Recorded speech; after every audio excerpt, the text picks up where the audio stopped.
दोस्तों नमस्कार, सभी का स्वागत है प्रवचन डिजिटल पर।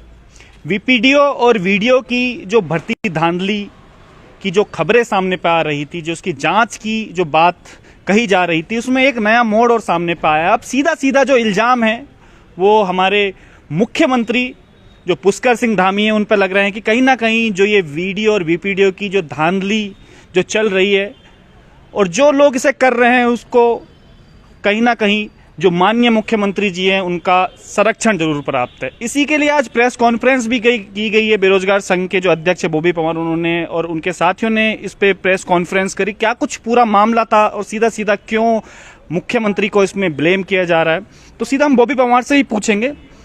सीधा मुख्यमंत्री को भी टारगेट कर रहे हैं कि मुख्यमंत्री की संलिप्तता इसमें है या संरक्षण उनको प्राप्त है जो ये धांधली वगैरह कर रहे हैं। तो ऐसा क्यों लगा आपको? आज प्रेस कॉन्फ्रेंस भी करी आपने। देखिए, आप इस बात से अंदाजा लगा सकते हैं कि मुख्यमंत्री जी के पास खुद इसके 10 से 12 ज्ञापन पहुंच चुके हैं। उसके बाद भी अभी तक मुख्यमंत्री जी की कोई प्रतिक्रिया ना आना अपने आप में संदेह पैदा करता है।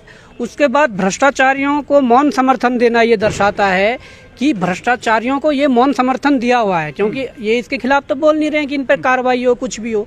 हिमाचल में आप देख लीजिए, 10-15 दिन पहले की बात है, वहाँ पर मामा भांजे का सिलेक्शन हो जाता है। उस आधार पे आवाजें उठती है कि कैसे हो गया। जब उसकी जांच बैठती है तो वहाँ पर सब सामने निकल कर आ जाता है कि पेपर लीक हुआ था। तो यहाँ पर जब जांच ही नहीं बिठाओगे तो क्या निकल कर सामने आएगा। और भाजपा के प्रवक्ता, यहाँ भाजपा के नेता ये कहते रहेंगे कि तुम सबूत लाइए। अरे पहले जांच तो करिए, ऐसे ऐसे सबूत निकलेंगे कि आपके पांव तले जमीन खिसक जाएगी।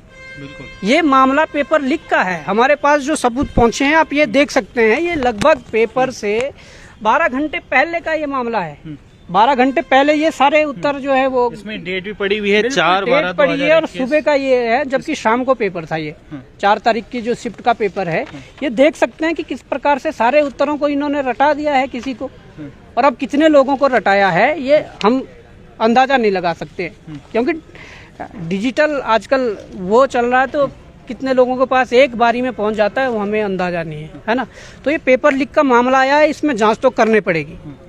और अगर मुख्यमंत्री फिर भी मौन बने रहते हैं तो फिर अभी तो हम कह रहे हैं कि भ्रष्टाचारियों को मौन समर्थन दिए हुए हैं, तो उसके बाद हम ये भी कह सकते हैं खुले कि हाँ ठीक है, ये भी सब लिप्त है, इसलिए इन पर कोई प्रतिक्रिया नहीं आ रही। आपकी जानकारी के लिए मैं बता दूं कि इससे पहले भी UPSSC के जो अध्यक्ष हैं एस राजू जी, उनको कुछ तथ्य बॉबी पवार जी के द्वारा पहले ही दिए जा चुके हैं और कुछ नाम भी ऐसे दिए जा चुके हैं जिसपे शक है कि इन्होंने कहीं ना कहीं जो भर्ती धांधली है इसमें ये कहीं ना कहीं ये शामिल है। और एक नए तथ्य और सामने पे आए हैं, बॉबी पवार जो दिखा रहे हैं, ये स्क्रीनशॉट जो आप देख पा रहे होंगे। ये जो स्क्रीनशॉट ये है, इसमें लगातार आप देख रहे होंगे 1, 2, 3, 4 से लेकर और 16 तक आपको ये गिनती है। और उसके आगे कुछ इसमें लिखा हुआ है कि उत्तर ये लिखा हुआ है।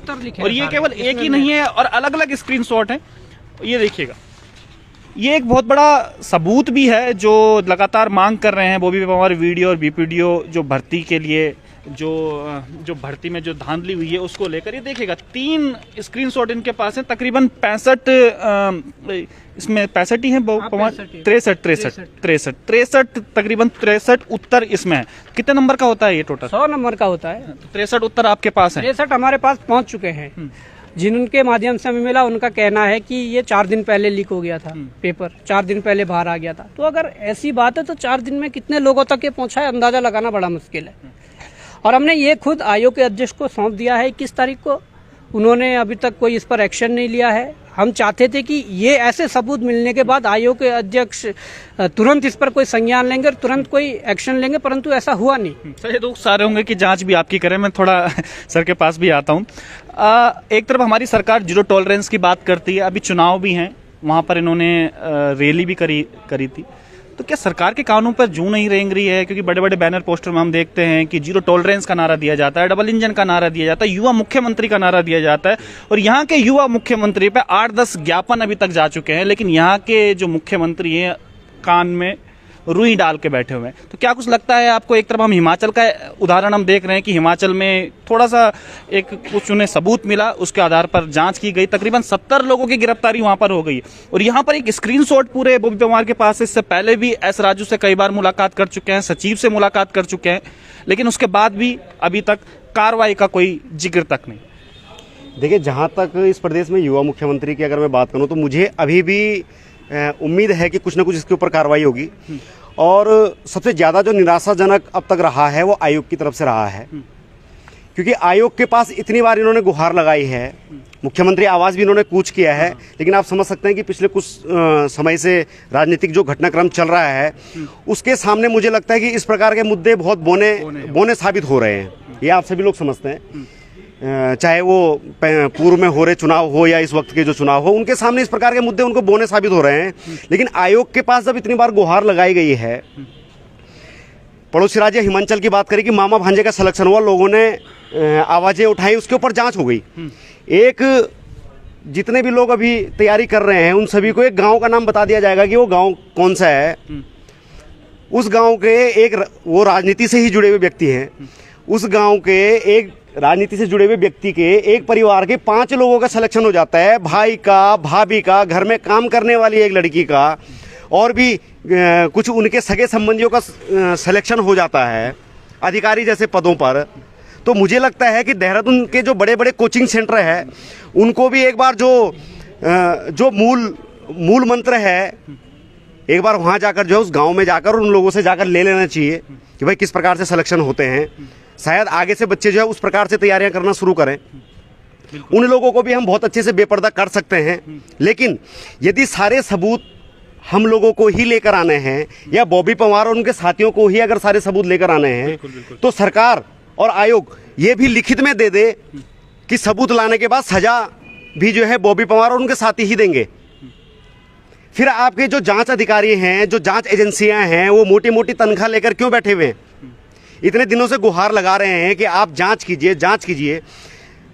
ये कहते हैं कि सबूत लाइए। आज जो सबसे बड़ा मुद्दा है मुख्यमंत्री जी पे जो इन्होंने आरोप लगाया है, वो आरोप लगाने का मुख्य मुद्दा नहीं है। मुख्य मुद्दा है कि इतने दिनों से जो बात कही जा रही थी कि आप सबूत लाइए, पेपर लीक के तक सबूत अगर आ गए, इसके बाद भी अगर जांच नहीं होती है तो ये पूरे प्रदेश के लिए बहुत दुर्भाग्य होगा।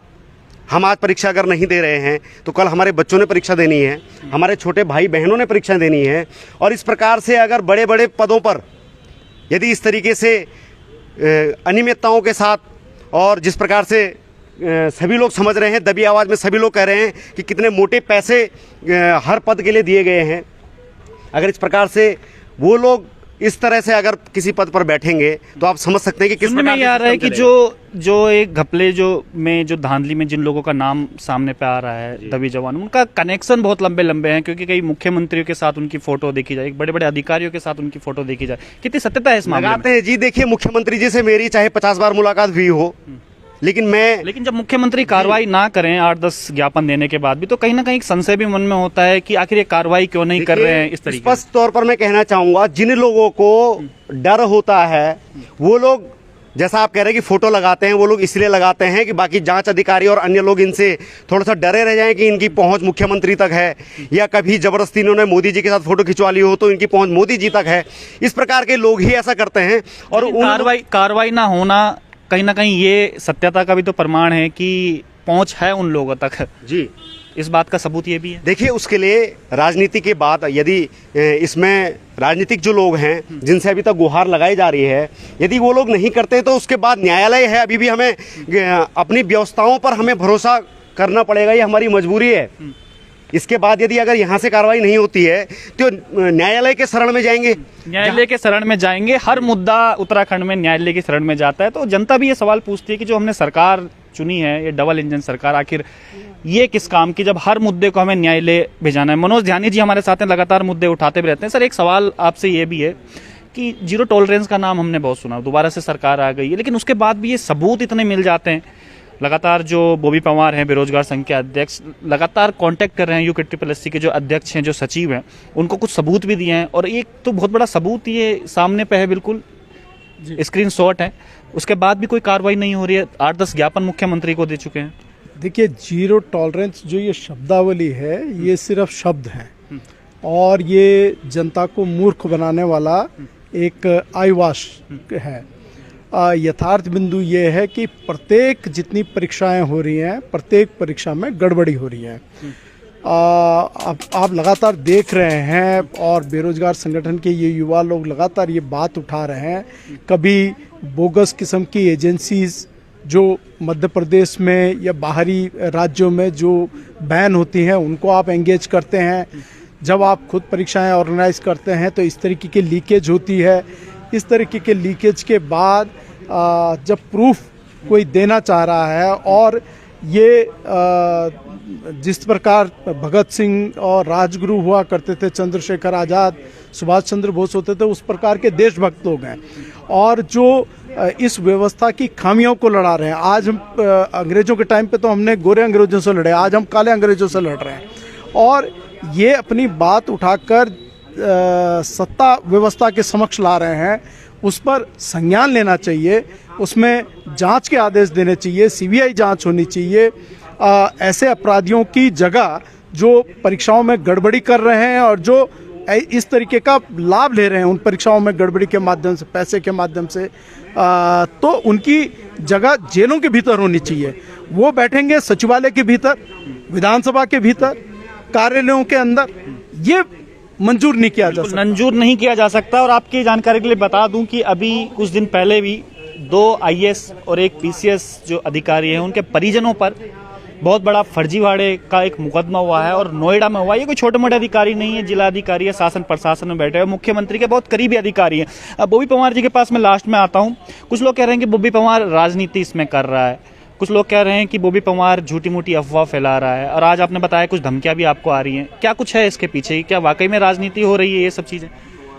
देखिए, यदि आप लोगों को या किसी को भी ये राजनीति लगती है, भ्रष्टाचार को उजागर करना यदि राजनीति है, तो हाँ, मैं छाती ठोक के कहता हूँ कि फिर हम राजनीति कर रहे हैं। अगर भ्रष्टाचार को उजागर करना राजनीति है और अगर असहाय लोगों की लड़ाई लड़ना या बेरोजगारों की लड़ाई लड़ना राजनीति, तो हाँ, हम राजनीति कर रहे हैं। पहले मैं कहना चाहूँगा कि राजनीति वो लोग नहीं कर रहे हैं जो आपके शासन स्तर से लेकर प्रशासन स्तर तक मिले हुए हैं, वहाँ से इस प्रकार की घटनाओं को अंजाम दे रहे हैं। उन पर कई मुकदमे ऐसे दर्ज हुए जिसमें गैंगस्टर एक्ट लगा है इसी मामलों में कि परीक्षा लीक करवाने के मामले गैंगस्टर एक्ट लगा हुआ है। क्या होता है, गैंगस्टर एक्ट लगने के बाद ये भी होता है कि अगर कोई उस प्रकार के अपराध मतलब दोबारा करने की वो कोशिश करे या संभावना है उस व्यक्ति द्वारा, तो उसे उस परीक्षा से 8-10 दिन पहले जेल कर देना चाहिए। पर इन्होंने ऐसा नहीं किया। उल्टा 4 और 5 दिसंबर को ये पेपर था, उल्टा बॉबी पवार को 3 दिसंबर को सुद्धवाला जेल में डाला गया, 5 तारीख को छोड़ा गया। बॉबी पवार की जगह वो सुद्धवाला जेल नहीं थी, वो उन भ्रष्टाचारियों की जगह थी जिन पे गैंगस्टर एक्ट इस परीक्षाओं में अनियमितताओं के उस पे लगा हुआ था, उनको जेल के अंदर डालना था। परंतु यहाँ पर परिपाटी उल्टी है। मैं कहना चाहूंगा, जब मामला लीक का है, पेपर लीक का है, तो इसमें क्या राजनीति है? जब भाई लीक हुआ है तो इसकी जांच करवाइए ना, आप जांच करवा दीजिए इस चीज की। जांच में जो सामने आएगा उस पर आप उसके बाद निर्णय ले। आप पहले ही ये क्या कह दे रहे हो कि राजनीति कर रहे हैं। लोग धमकी भी दे रहे हैं, सुनने में आया। आप प्रेस कॉन्फ्रेंस जिस समय कर रहे थे उसमें बता रहे थे कुछ लोगों की धमकी भी थे, स्क्रीनशॉट आपके उनके पास? बिल्कुल, कुछ लोगों की धमकियां भी आ रही है।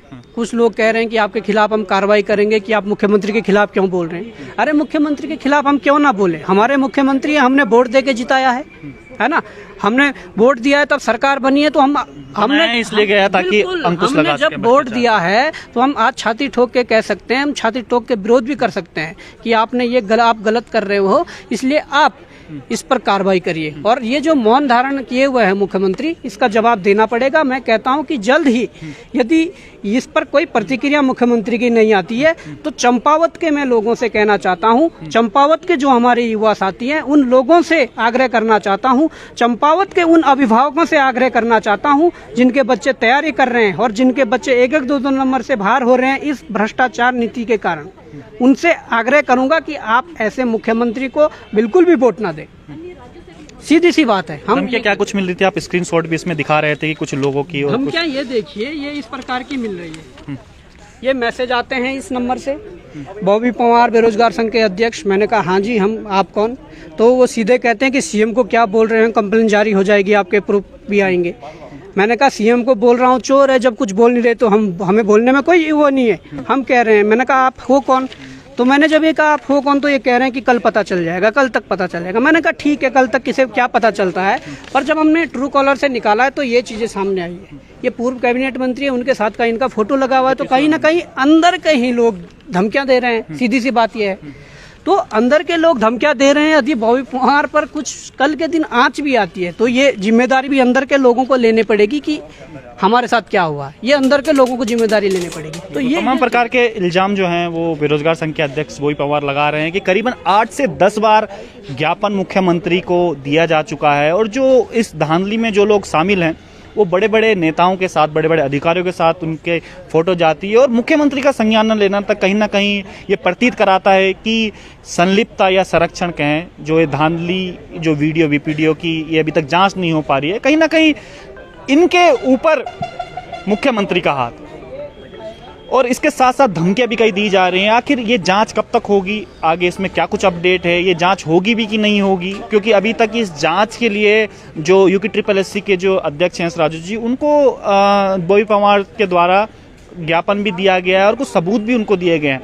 तो आखिर देखते हैं कि कब तक इसमें जांच होगी। तब तक के लिए बने रहिए प्रवचन डिजिटल के साथ।